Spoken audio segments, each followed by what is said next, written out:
여러분 아시죠? 남사모는 두 가지 차원이 있습니다.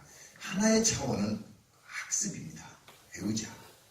남사모에서는 만나는 분이 또 하나의 멘토고 스승입니다. 자기 주변에 전부 다 이 멘토죠.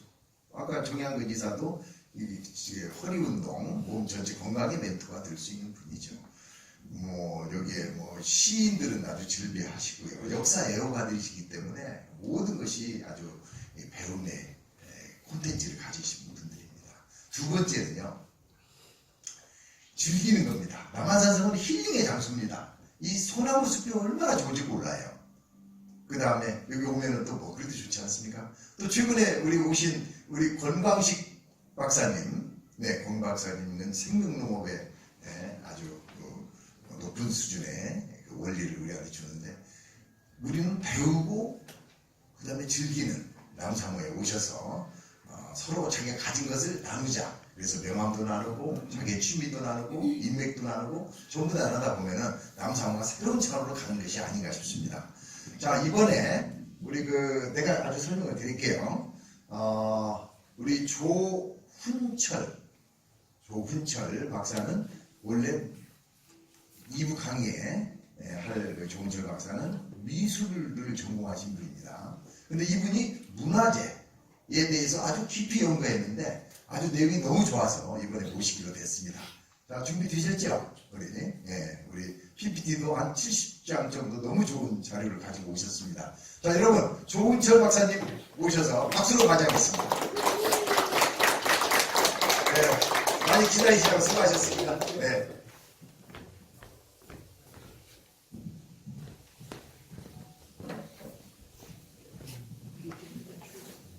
자, 남사모라는 데가 강사들 기죽이기는 정말 좋습니다. 앞에 나오신 분들이 워낙 대단하신 분들이라가지고 정말 강의하기가 조금 떨리긴 합니다. 저도 강의를 한 200회 이상 해봤습니다만 오늘 이상하게 가슴이 많이 떨리는 게 청진기가 있으면 제 가슴을 한번 대보면 좋겠습니다. 사실 돌아보니까 장소가 너무 좋습니다. 너무 좋고, 그리고 귀한 분들을 만나가지고 이렇게 우리나라 문화재를 강의하게 돼서 정말 진심으로 고맙게 생각하고요. 제가 방금 소개받은 조훈철입니다. 반갑습니다. 저도 남사모를 잘 모르는데 여기 와서 이렇게 보니까 주로 두 파트로 나눠지는 것 같아요. 도사하고 박사하고. 지금 도사와 박사인데 차이점이 이제 라이센스가 있나 안 나죠. 박사는 학위증이 있는 거고 도사는 한 분야에 이제 전문가들인데, 요즘은 방송에서 도사를 달인이 다뤄요. 달인의 시대. 그런데 사실은 도사들이 많아야 돼요. 그리고 도사들이 인정받는 나라가 사실은 풍요로운 나라죠. 그리고 우리나라는 도사를 거의 취급을 잘 안 하고 박사가 많이 취급하기 때문에 나라가 조금 피폐해지지 않나 이런 생각이 듭니다. 그러니까 지금 나라가 조금 어렵습니다. 조금 어려운데, 근데 제가 하나만 여쭤보겠습니다.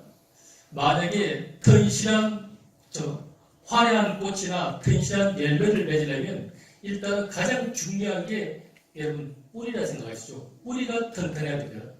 그런데 지금 우리나라 전반적인 상황을 보면 가장 어려운 게 지금 경제도 어렵고 국방도 위험하고 외교도 문제가 있고 교육도 문제가 있고 하는데, 이것들이 전부 다 열매에 해당됩니다. 열매. 그럼 이것들이 튼튼하려면 가장 중요한 게 사실은 뿌리가 튼튼해야 되는데, 그 뿌리 저변에 문화가 담겨 있는데 이 문화를 강조하는 지도자들에서 슬프다는 생각이 드는 거죠. 그러면 튼실한 열매를 맺기 위해서는 가장 좋은 게 씨앗이 좋아야 됩니다. 씨앗이. 그러면 또 씨앗만 있으면 안 되죠. 그 씨앗을 뿌리는 밭이 좋아야 됩니다. 근데 그 씨앗 역할을 하는 것이 바로 제가 볼 때는 여기 계시는 여러분들이고, 그 밭 역할을 해주는 게 바로 남사모라는 모임이 났습니다. 그래서 남사모가 이 시대에 중요한 역할을 하는 그런 모임, 그런 생각을 제가 여기 와서 문득 해봤습니다. 그래서 이 귀한 자리에서 강의하게 돼서 다시 한번 고맙게 생각합니다. 오늘 제가 하는 것은 문화재를 보는 안목입니다. 사실은 PPT를 지금 한 3시간 분량을 해왔거든요. 이제 두둑이 봐가면서 하겠다고. 그런데 오늘은 이제 중간에 그 다 빼고 문화재를 보는 방법인데, 쉽게 말하겠습니다. 로마에 가면 로마법을 따르라. 누구도 반감을 가지지 않습니다. 그리고 로마에 가면 로마법을 따르라면 한국에 왔을 때 우리 문화재를 볼 때는 우리 조상들의 눈으로 보는 게 정상적이겠죠. 그런데 그러지 않습니다. 우리나라 문화재를 외국 사람의 시선으로 보니까 늘 감동을 받지 않고 2%가 부족한 거죠. 여기 계시는 분들 불국사 석굴암 다 가보셨겠죠. 경복궁도 다 가보시겠죠. 경복궁이나 불국사 석굴암을 가보시면서 정말 우리 조상들 뛰어나 정말 자랑스러워. 저녁에 잠 못 주무신 분. 그 갔다 와가지고 우리나라 문화재를 보시면서 정말 대단해. 정말 우리나라 문화재가 대단해 하면서 잠 못 주무신 분 계십니까? 문화재가. 사실은 그렇게 돼야만 정상인데 그렇게 되지 않은 것은 교육 문제라고 생각합니다. 제가 아무리 문화재를 강조하더라도 이 문화재는 여기서 끝나버립니다. 이 문화재가 활성화되어가지고 정말 문화재가 페이퍼의 가슴 속에서 뭔가 맺혀 있으려면 제일 중요한 게 우리나라에서는 제가 아무리 강조해도 필요 없어요. 딱 한 가지 방법밖에 없습니다. 수능 시험이나 공무원 시험이 나오면 돼요. 우리나라는 시험에 나오면 모든 게 다 가능합니다. 시험에 나오지 않는 이상은 모든 게 아무리 떠들어도 이건 어떻게 보면 헛소리밖에 안 나는 거죠. 그래서 제가 지금 국회에서 국회의원들에게 한 강의를 하려고 해도 그분들이 제 강의를 지금 들으려고 안 하죠. 그게 조금 아쉽습니다만 일단은 거기보다 여기가 제가 볼 때는 더 중요한 장소 같아서 일단 여러분들에게 오늘 제가 그동안 공부했는 것을 좀 보여드리면서 여러분들에게 많은 도움을 받겠습니다. 불 좀 꺼주시겠습니까? 좀 시간이 많이 걸렸으니까 좀 빨리 한번 진행해 보겠습니다. 아까 전에 참 저한테 오늘 제가 부탁받기를 회장님에게 아니 저기 남한산성에 가서 저기서 간단하게 소개도 제가 좀 하고 이 강의도 하고 이렇게 소개를 받았습니다. 그런데 물론 제가 할 수도 있습니다만은 지금 여기 제가 오늘 와가지고 가장 안타깝게 생각하는 게 여기 계시는 귀한 분들이 많은데 그분들을 제가 일일이 몰랐다는 게 되게 안타깝습니다. 저는 조병도 교수님을 통해서 이게 좀 알았고 그리고 정명선 선생님은 제가 관장님은 예전부터 제가 알고 있었습니다. 오늘 처음 뵙습니다. 그런데 저분이 앞에 계시는데 성곽을 이야기하는 것은 제가 볼 때는 결례밖에 안 됩니다. 앞으로 지금 모든 우리나라 문화재 같은 것은 저렇게 국보급 어르신들이 강의를 하셔야지 저희들이 하는 게 아닙니다. 사실은 지금. 이제 저분들이 앞으로 20년, 30년 계속 할 때 좀 피곤하시더라도 저분들이 입에서 목소리가 나올 때 그게 이제 어떻게 보면 진정으로 여러분들에게 뭔가 먹혀 들어가는 거지 저희들은 아직까지 시간이 있으니까 저희들보다는 저기 어르신들 한 분 한 분이 전부 다 국보급 아닙니까? 그분들을 잘 활용하시는 그런 방안들을 우리가 좀 앞으로 세워야 되지 않을까 그렇게 생각합니다. 자, 이상입니다. 최근 10년, 여기 좀 꺼주실 수 있겠습니까? 최근 10년 동안 한국인임을 자랑스러운 이유를 쭉 하니까 저렇게 나왔습니다. 1번이 IT 세계 정복이랍니다. 2번에 월드컵 4강, 3번에 저렇게 세계적 위상제고 저렇게 나오죠. 그래서 1번에 대해서는 누구도 부정하지 못합니다. 그러면 왜 IT 기술이 저렇게 발달했느냐 거기에 대해서 사실은 연구를 해봐야 되는 거죠. 그냥 내가 똑똑해서 되는 게 아니고 저 뿌리를 밝혀보는 것 저걸 제가 언제 시간이 있으면 한번 여러분들에게 발표를 해드리겠습니다. 그래서 한국인은 자존심은 강하지만 자신감이 낮답니다. 왜 자신감이 낮느냐? 알지 못하기 때문입니다. 모르면 불안합니다. 자존심은 한국인의 DNA 속에 자존심은 되게 강합니다. 그런데 자신감이 없다는 것은 배우지 않고 알지 못하기 때문에 저런 현상이 발생합니다. 그래서 한국의 정체성을 잃어버리면 유랑민족이 되는 게 저런 날이 지금 상황을 볼 때는 얼마 남지 않았어요. 지금 우리가 정체성이 있습니까? 왜? 우리 지금 모든 생각이 먹고 사는 문제, 돈에 집착되지 않습니까? 돈에 집착되다 보면 한 인간이나 한 국가는 천박해지기 마련입니다. 먹고 사는 게 정말 중요하지만 우리가 지금 이게 정체성을 찾는데 너무나 소홀히 않았을까? 저기에 대해서 우리 지도자들은 앞으로 고민을 해봐야 될 것 같습니다. 그래서 한국인의 성공 DNA, 저는 이제 문화재를 전공했으니까 저기서 한번 찾아보자는 거죠. 우리 문화재 속에서 한국인의 성공 DNA, 경영을 하신 분들은 경영 속에서, 법학을 하신 분은 법학 속에서 하지만 저는 문화재를 올해 지금 한 28년째 하고 있습니다. 문화재를 통해서 한국인의 DNA를 계속 지금 자료를 찾고 연구를 하고 있는 그런 중입니다. 그래서 문화유산은 아는 자만이 주인이 될 자리겠다. 아는 자만이. 지금 애들이 많이 울고 있을 때 엄마들은 그 많은 애 가운데서도 자기들을 금방 찾아낸답니다. 그만큼 관심이 있고 알기 때문에 그렇습니다. 근데 우리가 지금 우리 문화재를 가지고 이야기하면 여기 대부분 외국을 많이 나갔다 오신 분들인데 외국 나갔다 오시면서 항상 느끼는 게 왜 우리는 우리 문화가 없을까? 없는 게 아니고 우리가 모르는 거죠. 어떻게 보면 관심을 안 가지고 그리고 문화재에 대해서 젊은 층들이 좀 약간 많이 알고 있어야 되는데 이렇게 이제 나이가 들어가지고 외국을 나갔다 오시면서 이제 문화재에 대해 관심이 있다는 게 이게 조금 아쉬운 그런 따름입니다. 다시 한번 문화유산은 아는 자만이 주인이 될 자리겠습니다. 자, 제가 몇 가지 지금 여러분들에게 한번 여쭤보겠습니다. 이런 것들을 여러분들이 쉽게 말씀을 할 수 있는지 한번 보십시오. 올해가 기해년 대지입니다. 여러분 전부 다 띠를 갖고 계시죠? 그럼 자기 띠에 무슨 색깔인지 알고 계십니까? 내가 소띠면 내가 흰색 소띠인지, 그죠? 아니면 검은색 소띠인지, 내가 용띠면 청용띠인지, 백용띠인지, 혹시 그걸 알고 계십니까? 왜 저걸 안 가르쳐 주십니까? 저거 아는데 불과 1분도 안 걸리는데. 아무도 안 가르쳐 줍니다. 그러면서 2019년도는 황금 대지해니까 무조건 뭔가 재수가 좋아야 합니다. 어떻게 황금 대지해가 나오느냐? 자, 1번, 2번 가운데서 임금님의 무덤은 몇 번입니까? 지금 KBS에 나오는 겁니다. 그죠? 1번, 2번. 특히 고등학생들 골든벨에 나오면 좋은 문제겠죠. 1번, 2번 가운데서. 자신있게 이야기할 수 있겠습니까? 자, 여러분 종로에 가시면 저렇게 신실이 19칸이 있습니다. 즉 19칸 가운데서 태조 이승계, 조선을 건국한 태조 이승계의 위패는 몇 번에 있습니까? 전국들. 여러분들 종로에 가시면 많이 묻습니다. 학생들에게 말 물으면 별로 관심이 없습니다. 1번 하시는 분도 있고 19번 하시는 분도 있고 10번 하시는 분도 있고 정답이 중요한 게 아니고 왜 그러냐 그걸 한번 살펴보도록 해보겠습니다. 많이 들으셨죠? 젊은이들은 잘 모릅니다. 이거. 근데 여러분들 다 보셨을 거 아닙니까?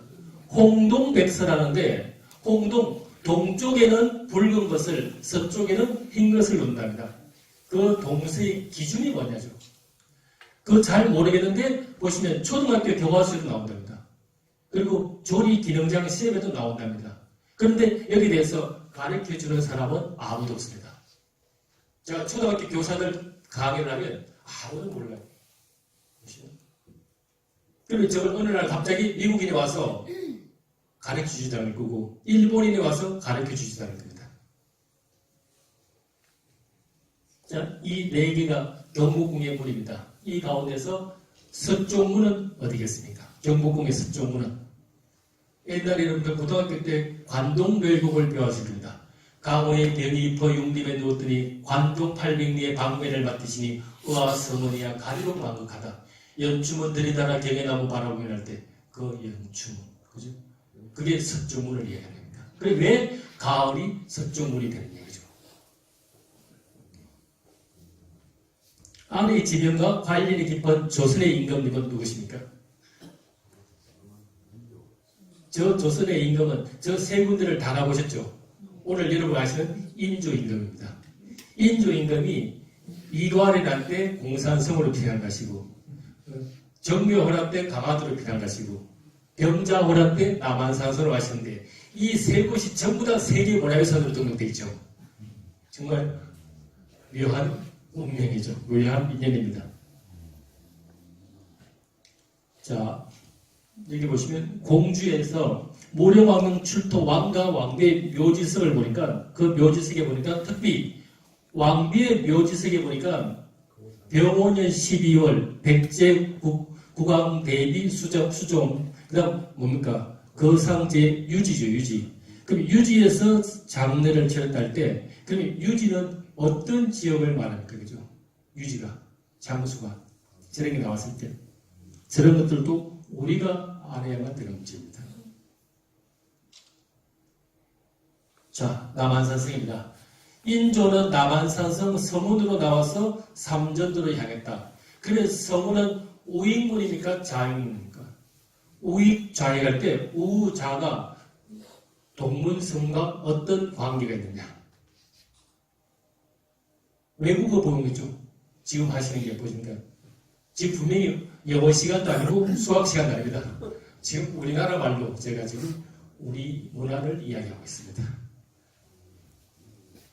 여러분 보시면 절에 가시면 절에 일주번이 있습니다. 보면 일주번에 보시면 저렇게 태백산, 부석산, 가야산, 해인산 여기 나오는 사진은 항공 사진을 제외하고는 100% 다 제가 찍은 겁니다. 100%. 하늘에 보시면 하늘이 파랗죠. 대부분. 자, 그런데 여기 보시면 가야산, 해인사 이렇게 나오죠. 여기 보시면 월출산 뭡니까? 여기는 무의사죠. 자, 그러면 이렇게 나오는데 남한산성에는 일단은 산성 내에 사찰이 4개가 있습니다. 여기 지금 제가 국청사를 뺐습니다만 여기 마월사가 있고 장경사가 있고 개원사가 있습니다. 그럼 이 앞에 아까 전에 보다시피 어떤 산 이름을 붙여야 됩니까? 여기가 지금 남사모 회원이라가 상당히 제가 말씀드리기가 좀 조심스러운데 워낙 전문가들이시니까 그리고 앞에다가 어떤 산 장경사 어떤 산 마월사 해야 될 거 아닙니까? 보시면 이름이 다릅니다. 장경사는 남한산 장경사가 되어 있고요. 이게 마월사나 개원사는 청량산 개원사가 되어 있습니다.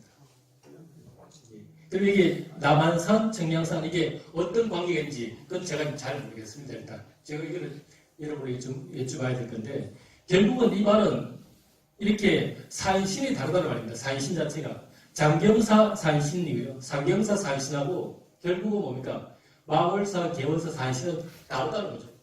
산신 자체가. 하나는 남한산에서 줄기가 내려오고 하나는 청양산에서 내려와가지고 그래서 우리가 만약에 여러분 저기 부석사 가시면 부석사에 가시면 거기에 고치령 고개가 있습니다. 그러니까 소백산 산신이 있고 태백산 산신이 있고 마찬가지. 그리고 여기도 마찬가지. 산신이 두 분이 겹치졌을 때 만약에 시산지를 지내면 이 두 분 관계를 어떻게 설정해야 될까? 이게 제가 그냥 한번 생각을 해봤는데 여기에 대해서는 제가 여러분에게 좀 조언을 구해야 될 것 같습니다. 자, 이런 것들이 있습니다. 문화재를 보는 3대 원칙을 제가 여러분들에게 한번 만들어 봤습니다.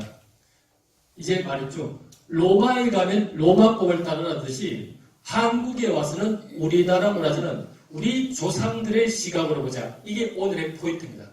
이게. 그다음 두 번째는 문화재 풍수죠. 여러분 문화재 풍수. 풍수하면 여러분들은 풍수 이꼴 미신 이렇게 버리죠. 풍수를 미신으로 취급해버리는 순간 우리 문화재에 대한 감흥은 없습니다. 풍수를 제외한 문화재는 항상 2%가 부족한 뭔가 찝찝한 그런 느낌을 받을 겁니다. 제가 자신있게 말하는데 풍수가 결여된 문화재 강의는 절대로 세계화예요. 그리고 관광상품화가 될 수가 없다는 게 제 생각입니다. 그리고 반드시 현장을 보셔야 됩니다. 현장을 보시지 않으면 문화재는 정말 의미가 없습니다. 반드시 2번, 3번이 겹치는 거죠.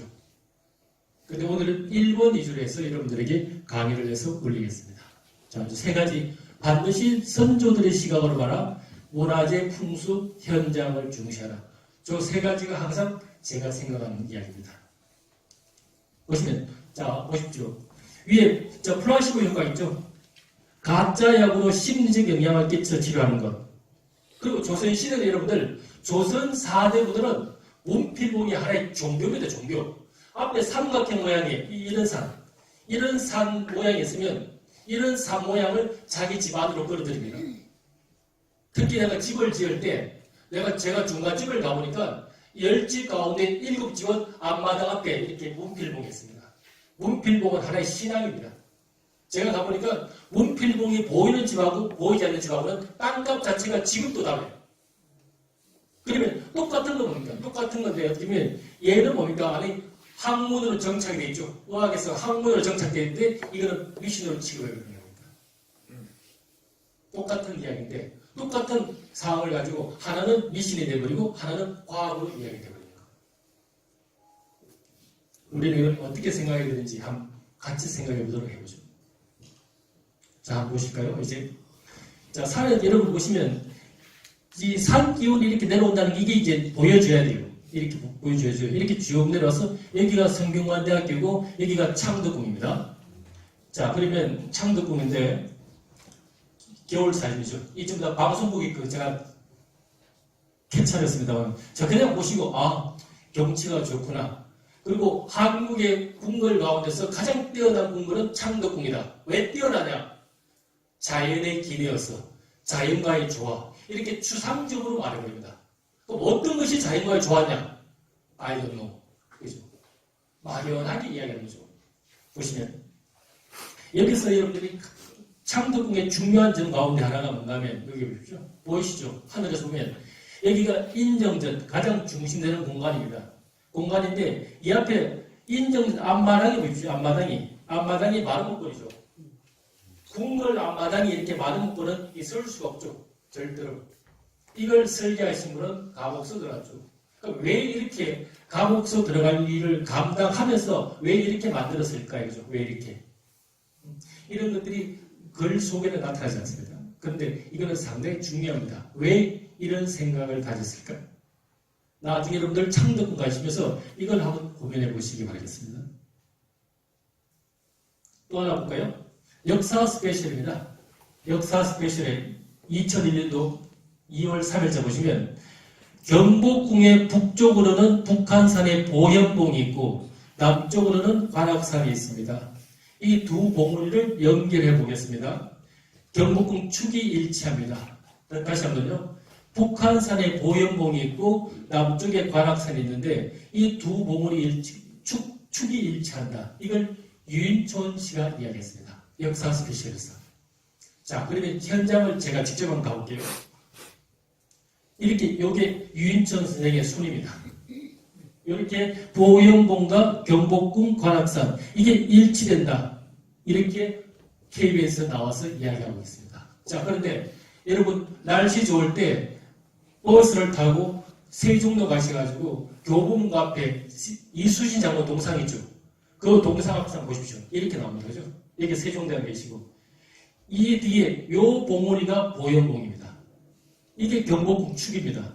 이 축과 이게 일치합니다. 눈으로 보면 금방 드러나지 않습니까? 이 보현봉하고 경복궁 축하고는 전혀 관계가 없습니다. 사실. 이것도 눈으로 보면 되잖아요. 눈으로 보시면. 경복궁 축은 지금 이렇게 나가잖아요. 이렇게 나가고 보현봉은 이렇게 내려오잖아요. 그렇게 이 축하고 경복궁하고는 아무런 관계가 없습니다. 눈으로 보시면 됩니다. 제가 대학원생들 드리고 답사를 가면요. 이걸 보면서도 안 믿어요. 현장을 별로 관심이 없어요. 현장 관심이. 이렇게 보여줘도. 자, 여러분 경복궁을 답사를 가시면 여기 문이 3개죠. 문이 3개. 자, 제가 한번 여쭤보겠습니다. 무지개를 뭐라고 이야기합니까? 우리말로. 무지개를 우리말로 뭐랍니까? 물론 한자어로 이야기해도 무지개.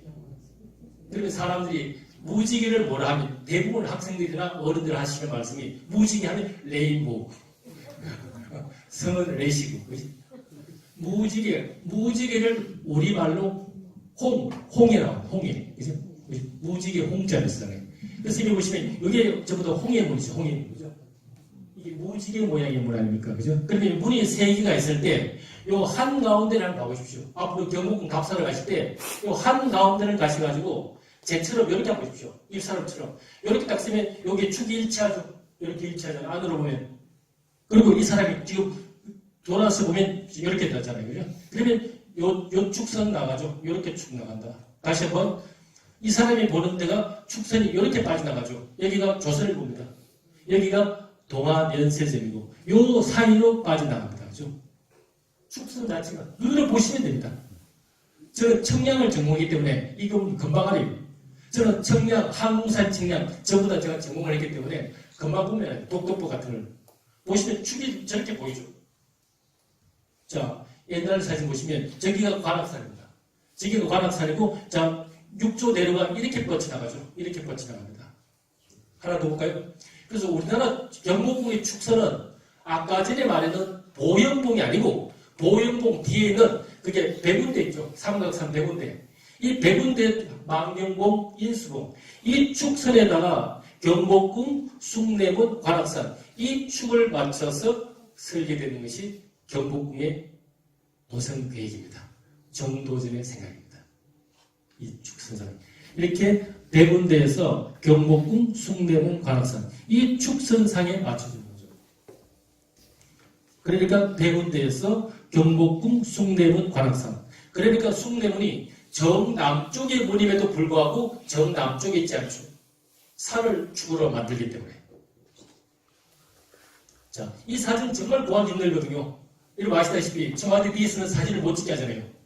사진을 찍으면 전부 다 그걸 압수해 가버립니다. 근데 누가 찍은지 모르겠는데 인터넷상에서 놔둬놔가지고 제가 잠시 빌려왔습니다. 여기 보시면 여기 보십시오. 경복궁 축이 이렇게 나가죠. 이렇게 축이 나가고 길은 이렇게 나가잖아요. 그죠?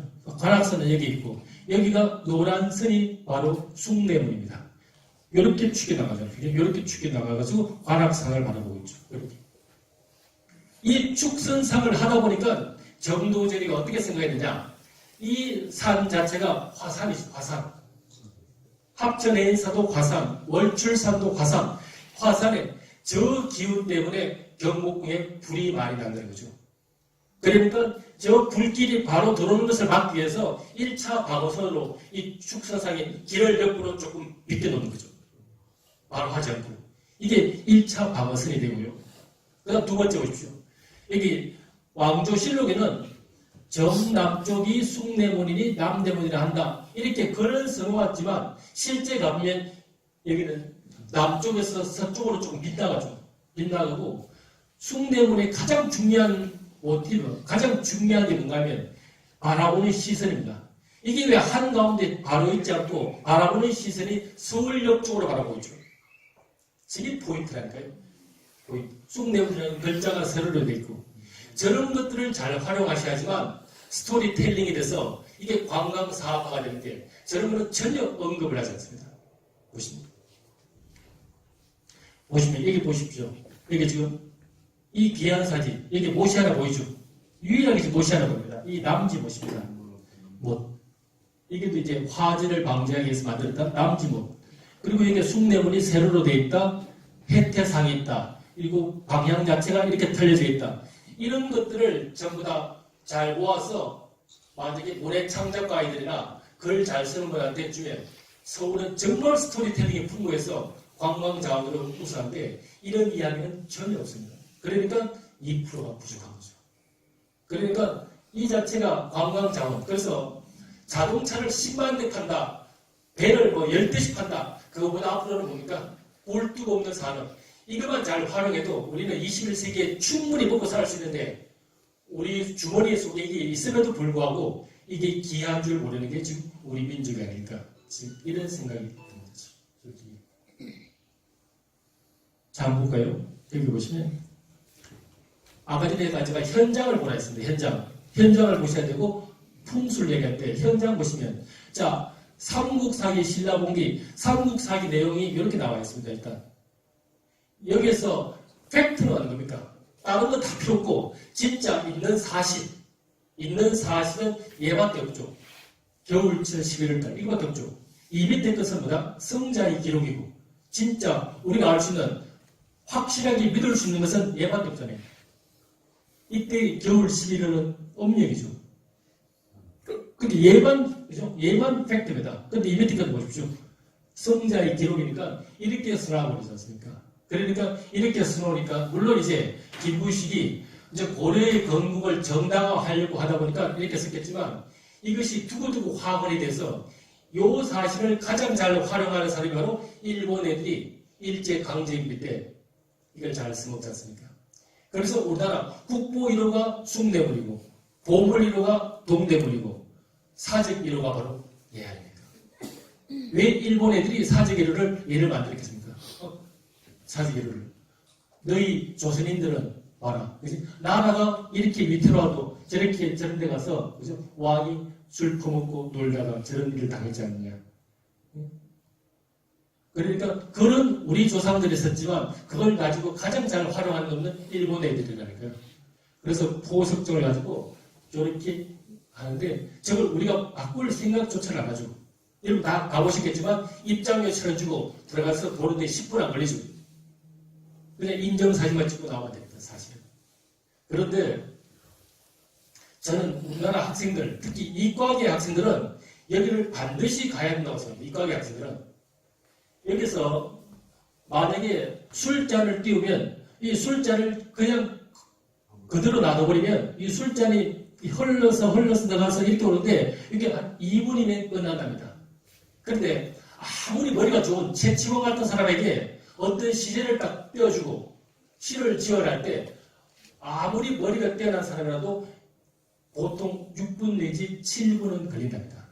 그러면 6, 7분 동안 이 술잔이 여기서 맴돌아야 됩니다. 그러려면 술잔이 자연적이 아니고 인위적으로 여기서 7분 동안 있으려면 이 속에서 해돌이 현상을 일으켜줘야 됩니다. 그걸 여기서 한 번, 여기서 한 번, 여기서 한 번, 두 번을 해돌이 현상을 일으키면 6분 만에 이것이 돌아갑니다. 이걸 카이스트 교수님이 25년째 연구를 했는데도 잘 모르겠더랍니다. 그래서 하시는 말씀이 신라인들은 천재가 분명하다죠. 이걸 실험해보세요. 이런 포석증을 하나 만들려면 적어도 그 사람은 수십만 번의 시행착오를 겪었을 것이다. 하시는 유체역학을 하시는 분이 그런 말씀을 하십니다. 이런 기술이 있기 때문에 석굴암을 만드는 것도 가능하다고 나오죠. 그런데 우리나라 사람들 포석증에 대해서는 아무런 생각이 없지 않습니까? 생각 자체를 바꾸셔야 되지 않을까 그런 생각을 합니다. 자, 여기 석굴암 불국사입니다. 역시 책에는 저렇게 나와 있습니다. 저 내용을 읽어봤을 때 주제가 뭡니까? 한전, 주제가 효죠, 효. 돌아가신 부모님을 위해서, 살아계신 부모님을 위해서 효. 제가 불국사를 가서 며칠을 가봤습니다. 불국사는 제가 거짓말을 좀 못해서 100번 넘게 가봤습니다. 어떤 때는 도시락, 김밥 2,000짜리 사갖고 아침부터 저녁까지 있어봤습니다. 아무리 뒤져봐도 효와 관계되는 건축물은 없습니다. 여러분 아시다시피 효와 관계되는 것은 없죠. 요거는 제가 며칠 전에 아침에 7시에 문이 열거든요. 7시에 문을 열는데 5,000원을 딱 주고 딱 들어가니까 보십시오. 아무도 없죠. 제가 5,000원 주고 불국사 전체를 사버렸습니다. 1시간 동안. 완전히 이렇게. 근데 가을에 가니까 안 좋아요. 국가 때문에 사진이 별로 안 좋아요. 사진은 지금이 제일 좋은 것 같아요. 사진. 문제는 제가 하고자 하는 말은 이 불국사 사진을 찍을 때는 반드시 얘가 나와야 됩니다. 앞으로 사진 찍을 때. 얘가 옥녀봉, 얘가 나오면서 같이 찍어줘야 되고 그 다음 이 앞에 제가 하고자 하는 말은 이겁니다. 이 앞에 연못이 있었죠. 연못이. 이 연못이 있었는데 이 연못을 외워버렸습니다. 1972년도에 이 발굴을 하면서 연못이 나왔다는 흔적은 있는데 그때가 경비가 다 떨어졌어요. 그리고 겨울철이라 가지고 묻어버렸습니다. 묻어버렸는데 그게 지금까지도 묻혀버렸지 않습니까? 제가 석굴암 불국사 선생님들 만나면 어떻게 이거 지금 다시 한번 연못을 한번 복원을 해보시죠 하니까 반응이 신동창해요. 왜? 이 수입이 만만치 않습니까? 워낙 뛰어나니까. 그런데 이걸 벤치마킹해서 만든 일본은 여러분들 가보셨죠? 보십시오. 이게 1032년이니까 지금부터 1000년 전에 여러분들 우지시죠? 교토 옆에 우지시예요. 평동입니다. 정토시장이 발달한 여기 가시면 보십시오. 불국사를 벤치마킹입니다. 벤치마킹인데 이걸 보시면 좀 약간 씁쓸한 생각이 나죠. 우리도 이 앞에다가 연못을 만들고 그죠? 하면 저거보다 더 환상적인 것이 나오지 않을까 하는데 왜 관심이 없을까? 이게 제 혼자 답답한 건지 아니면 모든 분들이 저보다 관심이 없는 건지 그건 제가 잘 모르겠습니다. 요거죠. 자, 또 하나. 여러분 여기가 8만 대장경이 보관되는 장경판전입니다. 장경판전. 보시면 안에 이렇게 되어 있습니다. 경판수가 보시면 81,258장입니다. 2.5톤 트럭으로 100대분 들어갑니다. 100대분, 2.5톤 트럭으로. 이걸 강화도에서 이렇게 육지로는 이렇게 옮겨갔을 거고 바다로는 이렇게 갔을 거라고 이렇게 추정합니다. 국제대회에서. 제가 바닷길은 제가 잘 모르겠습니다. 육지길은 이걸 제가 다 가봤습니다. 특히 요 자리, 이런 문경, 요 자리죠. 이게 문경. 이 분야에 전공하신 이 조병록 교수님이 계십니다만 여기를 제가 이게 중령, 세제, 축풍령 이 길을 제가 다 가봤습니다. 과연 갈 수가 있을까? 그런데 이런 말하다시피 여기는 이렇게 토끼밀이라는 데가 있죠. 보시면 이런 게 이 길을 2.5톤 트럭 100대분을 저렇게 이고 간다. 소달구지도 없을 때. 그래서 제가 볼 때 이건 불가능하다. 그래서 선언사에서 만들지 않고 강화도에서 만들지 않았던 것이 제 생각입니다. 물론 학술대에 나온 건 아닙니다만 현장을 가보신 느낌입니다. 현장을 가보시면 이렇게 보십시오. 대한민국 헌법 전문이 가장 중요한 전문에 보시면 유구한 역사와 전통에 빛나는 대한민국이었습니다. 전문입니다. 가장 중요한 유구한 역사와 전통에 빛난다. 제9조는 전통문화의 개선 발전과 민족문화 창달에 노력하여야 한다 했잖아요. 헌법에. 그런데 왜 노력 안 합니까?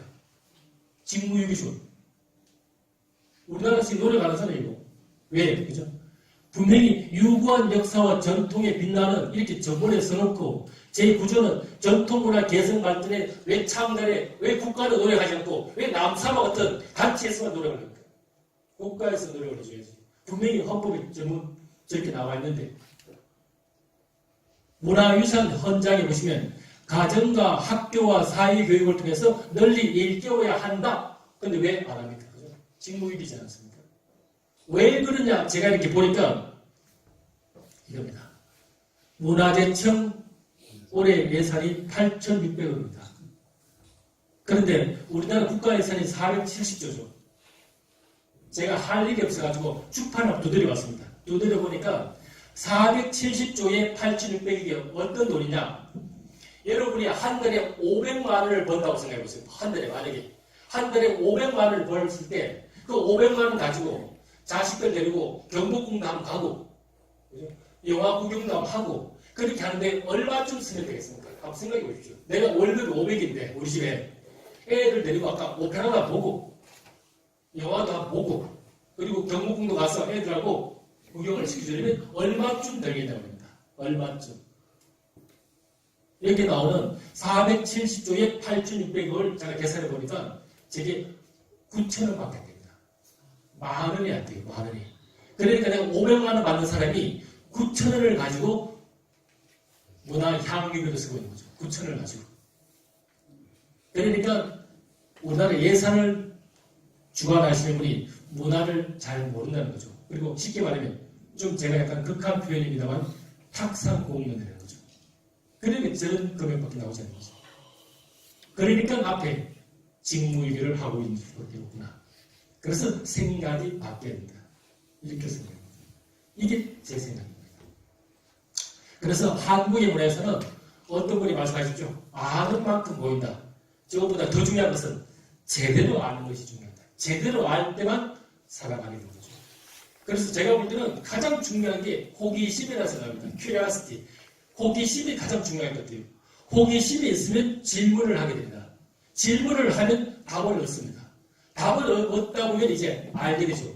알게 되면 좋아하고, 좋아하게 되면 사랑하게 되고, 그러면 이제 발전하게 되는 거죠. 그 밑바탕에는 호기심이 있어야 됩니다. 그러면 이제 제대로 아는 거죠. 그 제대로 아는 것이 뭐냐? 지금부터 이제 나가 보겠습니다. 자, 지금부터 한번 보실까요? 공간입니다. 이순신 장군이 부임했는 전라좌수영입니다. 전라좌수영은 해남 여수 가운데 어디겠습니까? 지금 여러분 시각에서 보시면 해남이 왼쪽이 되고 여수가 오른쪽이 되죠. 자, 그런데 지금 이 시간부터 우리 문화재를 보실 때는 경복궁 있죠? 임금님이 계시는 경복궁에서 남쪽을 바라보는 이 화살표 방향이 기준이 됩니다. 이걸 명심하십시오. 우리나라 문화재를 볼 때 방위 개념에서 항상 경복궁에서 남쪽을 바라볼 때 이게 기준이 되니까 강원도, 경상도 쪽이 왼쪽이 되고 이게 충청도, 전라도 쪽이 오른쪽이 됩니다. 기본적으로. 그러니까 이게 전라좌수형은 여수